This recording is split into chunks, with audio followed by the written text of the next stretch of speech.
જે રીતે ગુજરાત સરકારનું ગુજરાતના આદરણીય મુખ્યમંત્રી ભૂપેન્દ્રભાઈ પટેલની નેતૃત્વમાં નાણામંત્રી જે કનુભાઈ દેસાઈએ ગુજરાત સરકારમાં ગુજરાતના લોકો માટે જે બજેટ રજૂ કર્યું, આદરણીય પ્રધાનમંત્રી નરેન્દ્રભાઈ મોદીની વિકસિત ભારત 2047ને લક્ષ્યમાં રાખીને આજથી જ એને ગ્રામ્ય, શહેર, એ પછી વિકાસની વાત હોય, કૃષિ હોય, પશુપાલન હોય, ખેત મજૂર હોય, મહિલા સશક્તિકરણ હોય કે માર્ગ અને મકાન હોય, પીવાનું પાણી હોય, આવા અનેક ક્ષેત્રોમાં જે રીતે સમાવેશ કર્યો છે એ બજેટ આવતા દિવસોમાં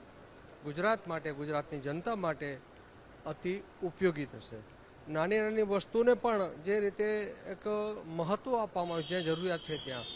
એનાથી જ દેખાય છે કે આવતા દિવસોમાં ગુજરાતનો જે રીતે વિકાસ થઈ રહ્યો છે એને વેગ મળશે. અને હું આદરણીય મુખ્યમંત્રી ભૂપેન્દ્રભાઈ, નાણામંત્રી કનુભાઈ, આખી ગુજરાત સરકારના મંત્રીઓને પણ અભિનંદન આપીશ કે જે રીતે કચ્છને અને આખા ગુજરાતની બધા જિલ્લાઓની ચિંતા કરી છે. ખાસ કરીને હું કચ્છની વાત કરીશ તો કચ્છમાં જે રીતે બનીની વાત કરો, પીવાના પાણીની વાત કરો,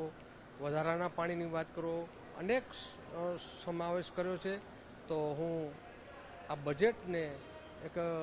લોકાભિમુખ, લોકોના હિત માટેનું હું ચોક્કસ કહીશ.